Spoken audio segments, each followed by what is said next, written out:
Bonjour, dans le cadre des nouveautés de cette version 2013 de Revit, je vais vous parler de la fonction diviser-répéter qui va vous permettre de gagner en productivité d'une part et ensuite de gagner en termes de créativité puisqu'elle va vous ouvrir de nouvelles portes.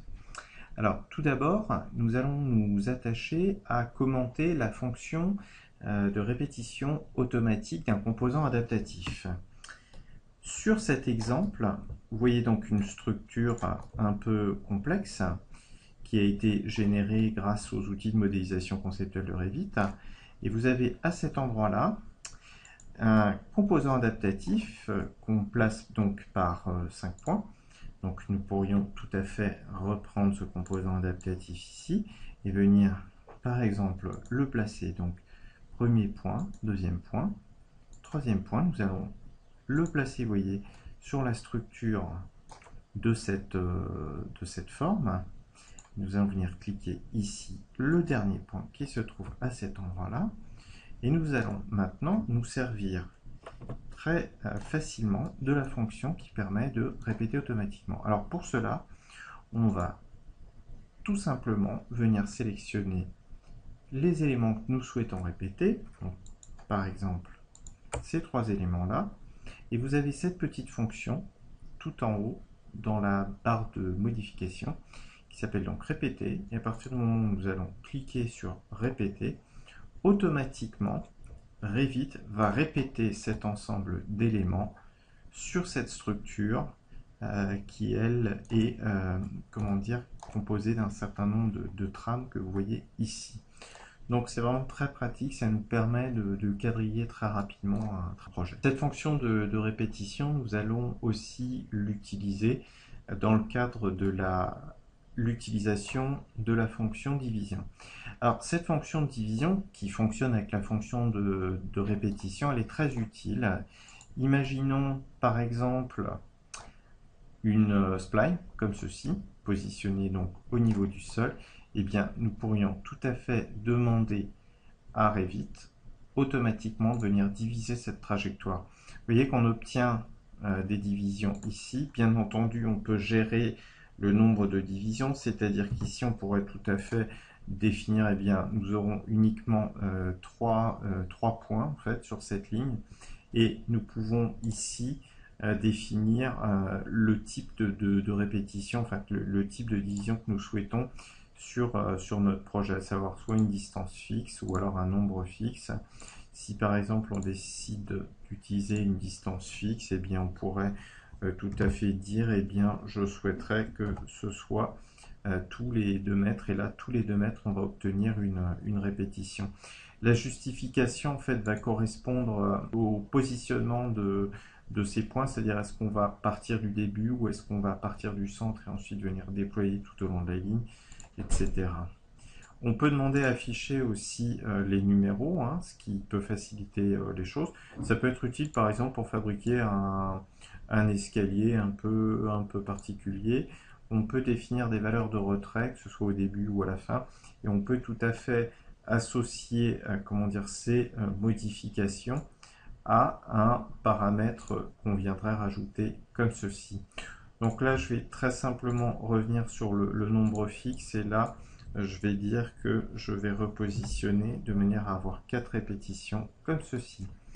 Donc ce type de répétition, ce qui est intéressant, c'est qu'ensuite, à partir de ce moment-là, on peut tout à fait venir réutiliser un composant adaptatif comme ceci, qu'on viendrait placer ici sur notre objet directement, comme cela. Donc très pratique à utiliser. Voilà. Ensuite, ce système de répétition et de division, bien entendu, notamment pour ce qui concerne la division, vous voyez qu'ici nous avons une spline qui a été dessinée sur un plan qui se trouve ici, un plan qui est un plan vertical.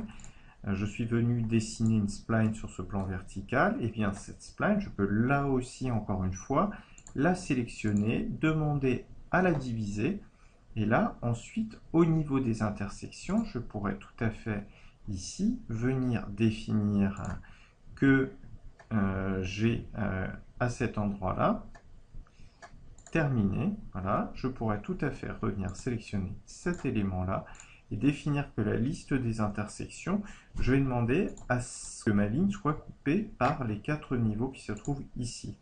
Bien entendu, là, vous voyez, donc si je viens me positionner en vue avant, je peux tout à fait vérifier qu'en fait, la coupe entre les niveaux et ma spline a été effectuée correctement. Bien évidemment, si je retourne sur la liste des intersections, je peux aussi, à partir de plans que j'aurais dessinés, par exemple, vous voyez ici, j'ai un plan qui s'appelle plan de référence niveau A, je pourrais tout à fait, à cet endroit-là, définir dans la liste des intersections que je souhaite que mon plan de référence vienne couper et donc générer une intersection entre ma spline et le plan de référence. Donc je resélectionne à nouveau cet élément-là. Je peux désactiver la division précédente avec le nombre de points. Ensuite, ce qui est intéressant, c'est qu'une fois qu'on aura bien entendu effectué ces divisions, on peut venir y positionner ce que l'on souhaite. Alors, aussi bien comme on a pu le faire tout à l'heure, une spline qu'on viendrait faire passer comme ceci. Voilà, ici le dernier point. Donc aussi bien une spline, et bien évidemment, tout cela est totalement paramétrique, puisque à partir du moment où nous allons très légèrement déplacer notre niveau, bien entendu, les intersections vont être modifiées. C'est-à-dire que ici, si je viens déplacer le plan de référence qui se trouve ici, cela va influer, bien entendu, sur l'intersection entre ces points.